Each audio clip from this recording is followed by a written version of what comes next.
நேற்று தமிழ் வருட பிறப்பு. தமிழ் வருட பிறப்புனாலே பூ பழம் இதெல்லாம் வச்சு சித்திரக்கனி அப்படின்னு சொல்லி சித்திரை மாதத்தில் கொண்டாடுவாங்க இல்லையா? அது மாதிரி நாங்களும் சாமி கும்பிட்டாச்சு. ஸோ சின்ன பிளாக் பார்க்கலாமா?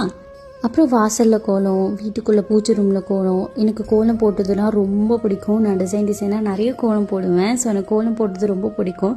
அப்புறம் விளக்கு பற்ற வச்சு மேலே இருக்கிற ரூமை அழகாக அலங்காரம் பண்ணி முடிச்சாச்சு.